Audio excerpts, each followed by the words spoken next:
Thank you. About a year ago, I had a chance to hear Matt Langdon speak, and he talked about being a hero. And it really made me analyze my role as a head basketball coach of the women's basketball program at Oakland University. I always thought my job was to win and to produce leaders, and to have those leaders go on and do great things in society. After hearing Matt speak, I changed my philosophy, because I know a lot of bad leaders in the world. I know a lot of bad leaders throughout history, but I don't know any bad heroes. My job as a coach now with our program is not to create leaders, but to create heroes. And there's 4 things we do with our program to create an atmosphere to establish those leaders. The first thing is, as the head coach of a Division I basketball program, I'm the CEO of our company. And as the CEO of our company, it's important that our players know and everybody in our organization knows what our culture is, what our standards are, and what our core values are. And so we go and we explain that. I define them, I tell them to our team, I tell them to everybody involved with our program, and I make sure that I talk about them on a daily basis. Our culture is pretty simple. We work hard, we make sacrifices, we strive for perfection, we're not afraid to fail, we expect success. We work hard, we make sacrifices, we strive for perfection, we're not afraid to fail, and we expect success. After I tell them what it is that I want, the next thing I need to do is find out exactly what it is they want. And so the first question I ask in every team meeting with our team is, who in here wants to win? And every single person in our team raises their hand. They all want to win. I said, now I'm going to ask you the same question, but I'm going to add a little different phrase at the end of it. I said, I'm not going to make you raise your hand for this because I want you to really think about this. Who in here wants to win if you're not going to play 1 second of any game and you have to have a great attitude all year? Who in here wants to win? Well, hopefully now, with a year into the program, our returners, hopefully someone would raise their hand. But for the most part, nobody's going to raise their hand because they don't want to win. They want to play. And then once they play, they hope they can win. So I've got to find out with our program what it is, not what they say they want, but what they truly want. You know, one of the best examples I always use with our team is the word family. We talk about in our program being a family. And you hear that all the time. You hear people in business say, we're going to treat our employees like family. We're going to create an atmosphere with our team of family. We're going to have a classroom with our students and treat them like family. Well, my family went on vacation the end of August. We were gone for about a week, and I've got a great staff, a great team. I really enjoy being around them. They said, Coach, we're going to go ahead and let you go on vacation. We won't bother you. We'll leave you alone. We'll see you when you get back. And I said, why wouldn't you call me? Why wouldn't you check in with me? What's the difference whether I'm going on vacation or not? Let me know. Because, see, in May, my wife and I went to Myrtle Beach. You're going to think with my stories, all I do is go on vacation. But in May, my wife and I went to Myrtle Beach. We have a 13-year-old son and a 17-month-old son. Our 13-year-old son stayed with friends. Our 17-month-old son stayed with the grandparents. And we checked in on him every day.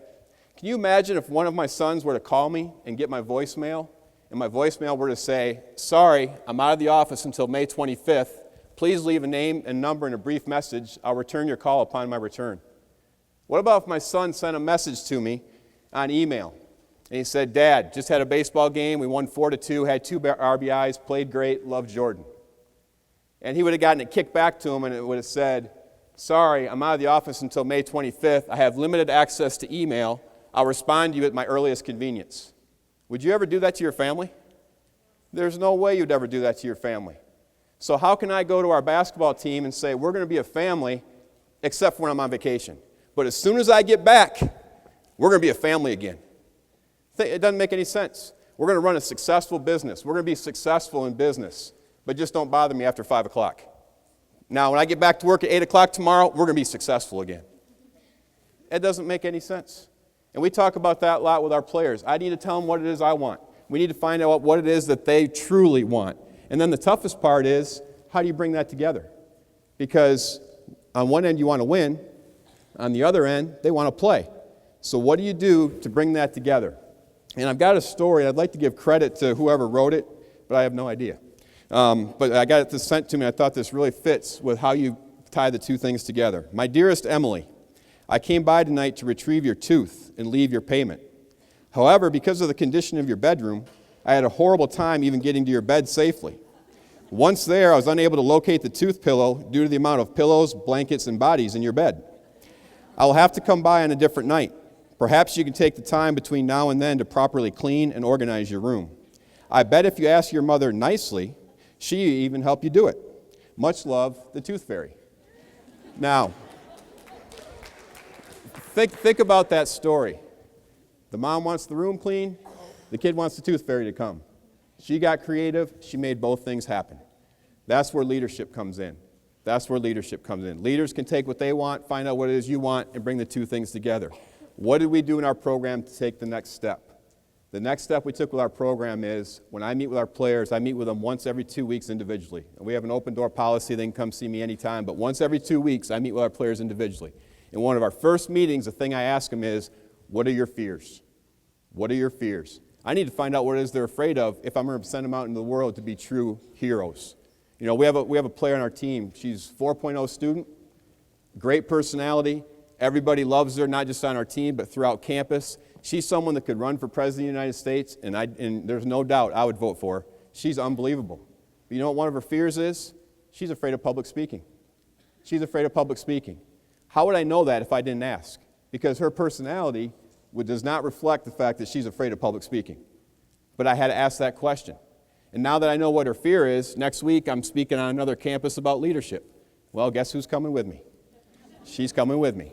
Now, I'm not going to set her up to fail, and I'm going to make sure I ask questions and get her involved in the conversation. And the more comfortable she gets, the more she's going to talk. And we're going to do that throughout the course of the year. And as we do that throughout the course of the year, eventually she's going to overcome her fear of public speaking. Now, if I wouldn't have taken that next step, we would have sent her out into the world as a leader. But now, because we know what her fears are, we can send her out in the world to be a true hero. So are you asking your students? Are you asking your employees? Are you asking your friends? Are you asking the people around you what their fears are? Because you need to overcome those in order to go on and do great things. There's 4 things that I want our team, when they're done playing in our program, to leave with. Number 1, I want them to know what it takes to be a great teammate. Because if you can learn what it takes to be a great teammate, that'll make you a great spouse, great parent, great employee, great coworker, great boss. And the example I use with our team in terms of being a great teammate, if you look at a snowflake, when one snowflake falls and hits the ground, what happens? It melts. But when a group of snowflakes falls and hits the ground, it can stop traffic. It can stop traffic, right? When one snowflake, if you're trying to do this by yourself, eventually you're going to burn out and you're going to melt. But if you do this together, you can accomplish great things. Look at the people in this room. If everybody in this room takes what you learn and go out and apply it and help other people, this room can stop traffic. This room can stop traffic.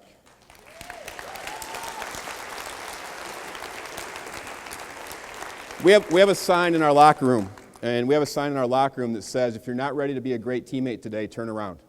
That's when they first walk in the locker room, there's a sign that says, if you're not ready to be a great teammate today, turn around. I'd rather have them back in their dorms than at practice if they're not ready to be a great teammate. That's how important it is. The second thing we talk about is we want to make sure that they understand that the need to change. Sometimes you need to change. And there's 2 people, a person by the name of Orrin Woodward and Chris Brady. They do a leadership series, and if you guys want information on it, you can email me. I'd be happy to give it to you or direct message me.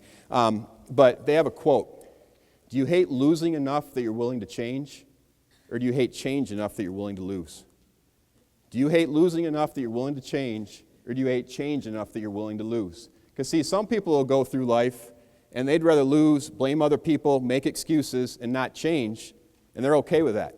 And then there's people that are willing to make the changes necessary to go on and do great things. We want our team to understand that it's okay to change, and there's some changes that need to be made, like overcoming their fear of public speaking, to go on and do great things. The third thing we talk to our players about, being a hero doesn't mean being popular. Being a hero doesn't mean being popular.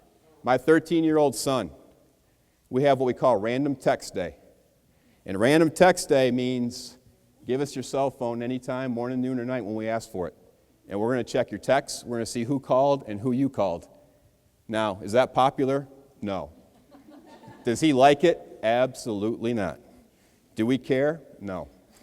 Because we're not interested in being popular parents. We're interested in being good parents. And sometimes being a hero means you have to do things that aren't popular. And that's a good thing. The last thing that we want our players to leave with, attitude. Attitude is everything. And you hear it talked about all the time. But I want to share a story with you. A few years ago, I was on an airline flying. And Obviously, I'm on airline flying. But I'm getting ready to take this flight, and the plane's a third full. And as I get on the plane, the pilot comes on and starts playing the harmonica. True story. Now imagine sitting in that seat thinking, this is the guy that's about to fly my plane, and he's playing a harmonica. Then he starts singing. So the guy that's going to fly my plane is playing a harmonica, and he's singing.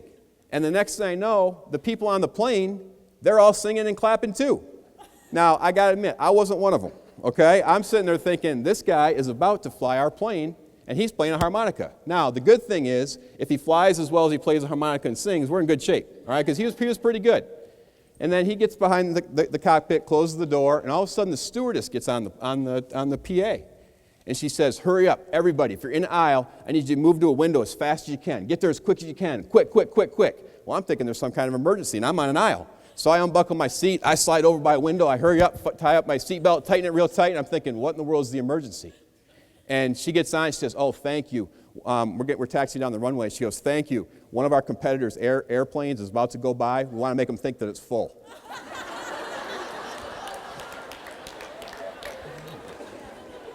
That's a true story.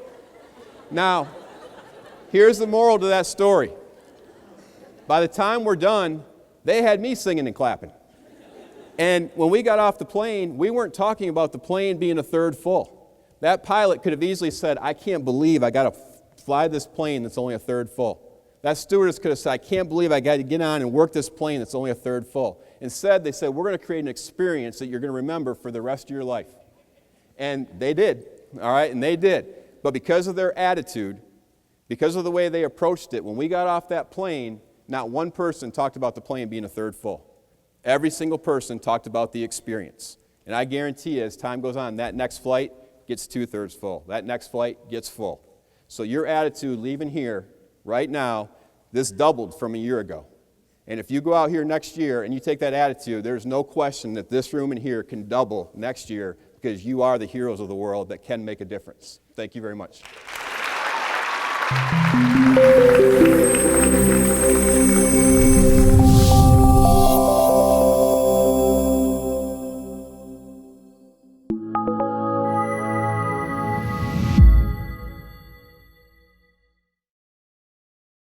The Hero Roundtables are the global events that ask the question, what is a hero?